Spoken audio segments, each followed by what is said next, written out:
আসসালামু আলাইকুম। গতকালকে একজন বাবা বলছিল আমরা এই দেশে আর থাকবো না, এই দেশের পলিটিশিয়ানরা দেশটাকে পলিউট করে ফেলছে।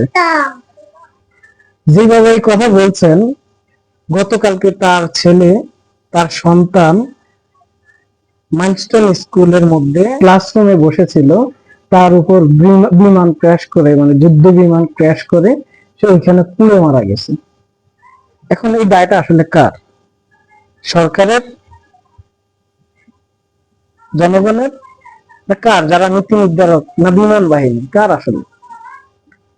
চিন্তা করতে গেলে আসলে এটা এই দায় আমাদের, যে আগে আমরা যে সরকার গুলাকে ইলেক্টেড করছি, ভোট দিয়ে তাদেরকে আমরা পার্লামেন্টে নিয়েছি, যারা নীতি নির্ধারণী পর্যায়ে ছিল, আসলে এই দায়গুলো তাদের। কিছুটা দায় আমাদের, কিছুটা না, আমি মনে করি যে পুরা দায়টাই আমাদের, কারণ আমরা এমন কোন সরকার তৈরি করতে পারি নাই যে আমাদের কথা চিন্তা করে। যে যুদ্ধ বিমান কিনে 30-40 বছর আগের যুদ্ধ বিমান, যেগুলা 10-15-20 বছর আগে ইয়েতে পাঠাই দিছে, জাদুঘরে পাঠাই দিছে অনেক দেশ, সেই বিমান গুলা দিয়ে আমরা কি করতেছি? মজা করতেছি। যুদ্ধের আপনার প্রশিক্ষণের নামে আমরা নতুন যে পাইলট আছে তাদের জীবন নিয়ে ছিনিমিনি খেলতেছি। দেখেন, এই দেশের মধ্যে অনেকবার এই টাইপের অ্যাক্সিডেন্ট গুলো হয়েছে। কিছুদিন আগে বুড়িগঙ্গার মধ্যে আমাদের নবীন দুজন পাইলট মারা গেছে। ভাই, একজন পাইলট তৈরি করা চারটিখানি কথা না। আমি আর আপনি চাইলেও পাইলট হতে পারবো না। এই যে পাইলটদের জীবন নিয়ে একটা ছিনিমিনি খেলা, এটার অধিকার আসলে সরকারকে কে দিছে? শুধু কি সরকার? সরকারের বাইরেও আমরা এটার জন্য অনেকাংশে দায়ী।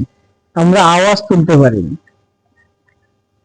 এই দেখেন, গতকালকের, আপনি একটা সাধারণ মানুষ যার ভিতরে একটুকুন পরিমাণ মায়া দয়া বোধ আছে, সেই ছবিটা দেখার পর স্থির থাকতে পারবেন না। স্থির থাকার আসলে কোনো সুযোগ নেই। এই যে আমার একটা ছেলে, আমার একটা মেয়ে, ওদের বয়স অনুযায়ী আমি চিন্তা করলাম, মানে আমার কালকে আমার ঘুম হয়নি ঠিকভাবে। এই যে আমার সন্তান গুলা, এদের মতোই কালকে যারা সন্তান হারা হয়ে গেছে, সেই বাবা, সেই মারা আসলে বুঝতেছে তাদের যন্ত্রণাটা কি। একটা মা যে রাত্রেবেলা তার সন্তানের জন্য ব্যাগ গুছিয়ে দেয়, সকালবেলা টিফিন গুছিয়ে দেয়, সে যে কিভাবে গতকালকে ঘুমাইছে, আজকে সে দিনটা কিভাবে পার করছে, একমাত্র উপরওয়ালা আল্লাহ জানে। এত কষ্ট কিভাবে তারা সহ্য করছে, আল্লাহ তাদেরকে সব সহ্য করার মতো তৌফিক দান করুক। কিন্তু আমরা জাতি হিসেবে কতটা নিকৃষ্ট একবার চিন্তা করেন। গতকালকে 2 লিটার পানির বোতল বিক্রি হয়েছে 600 টাকা উত্তরাতে। রিক্সাওয়ালারা যেখানে ভাড়া 10 টাকা, সেখানে 100 টাকা নিছে। তারা সিএনজি ড্রাইভাররা, তারা 1500-1000 মানুষের থেকে যেভাবে পাইছে, যেখানে তাদের উচিত ছিল এই দুর্ঘটনা, এই যে একটা দুর্ঘটনা ঘটলো, এরপরে এই যে বাচ্চারা যারা হেঁটে হেঁটে বেরিয়েছে, কিছুক্ষণ আগে তাদের ভিডিও করছে, ছবি ছবি তুলছে, তো তাদের উচিত ছিল কি ওদেরকে আগে হাসপাতালে নেওয়া। আপনি দেখেন, যখন চট্টগ্রামে একটা অ্যাক্সিডেন্ট ঘটলো, চট্টগ্রামে ডিপুতে যখন একটা দুর্ঘটনা ঘটলো, চট্টগ্রামের মানুষ কিন্তু কি করছে? চট্টগ্রামের মানুষ সহযোগিতা করছে, পানি দিছে, ভাড়া ফ্রি করে দিছে। সিএনজি ড্রাইভার বলেন, রিক্সাওয়ালা বলেন, তারা কি করছে? যত দ্রুত সম্ভব হয়েছে হসপিটালে নিয়ে পৌঁছাইছে।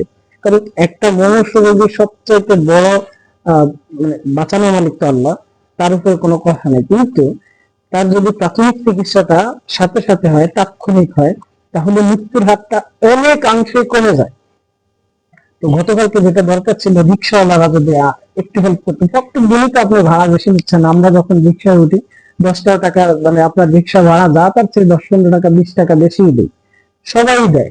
কিন্তু আপনারা যে কাজ, কালকে যে কাজগুলো করলো সিএনজি ড্রাইভার, এরা বললো এই যে সাময়িক লাভের আশায় পানি, যে যে সময় একটা অগ্নিদগ্ধ মানুষের গায়ে পানি দিলে মানে পানি ঢালাটাই ভালো, অন্য কোনো টটকা যে কোনো কিছুর চেয়ে বেশি বেশি পানি ঢাললে তার যন্ত্রণা লাঘব হয়। সেখানে 2 লিটার পানির দাম 600 টাকা হয়ে গেছে। একবার চিন্তা করেন আমরা জাতি হিসাবে কতটা নিকৃষ্ট। এর মধ্যে আমাদের কিছু আশার বাণী, সবাই যে খারাপ বিষয়টা তা না। এই যে দেখেন একজন শিক্ষিকা মেহেরিন চৌধুরী, উনি ওনার জীবনের বিনিময়ে 20 জন ছাত্রছাত্রীর জীবন রক্ষা করছে।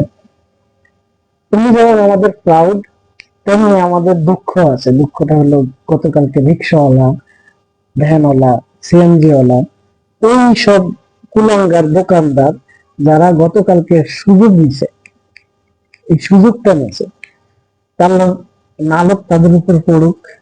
যারা এই ক্রান্তির লগ্নে, দেশের এই ক্রান্তির লগ্নে ব্যবসার চিন্তা করছে, আমি মানে খুব খারাপ লাগছে বিষয়টা।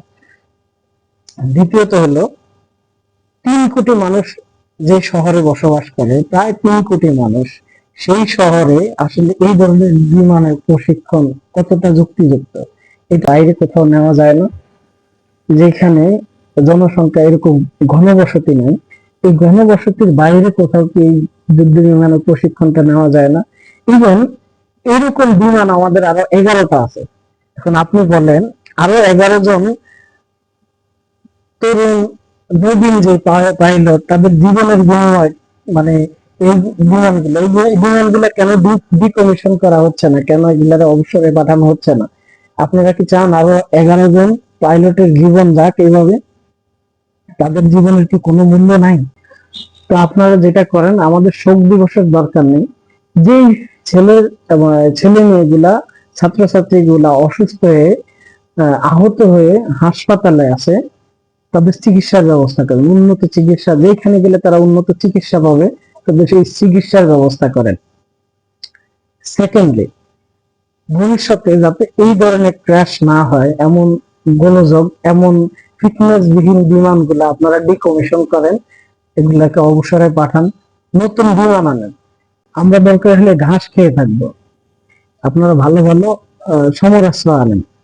কিন্তু এই যে নবীন পাইলট, দেশের জনগণ, এই মানুষদের জীবন আপনারা ঝুঁকিতে ফেলাইয়েন। কিন্তু আমাদের কথা একবার ভাবেন। এখন তো জনগণের সরকার আছে, তা আমরা আসলে আশা করব আপনারা আমাদের জীবনের কথা বিবেচনা করে, নিরাপত্তার কথা বিবেচনা করে আপনারা সিদ্ধান্তগুলা নেবেন।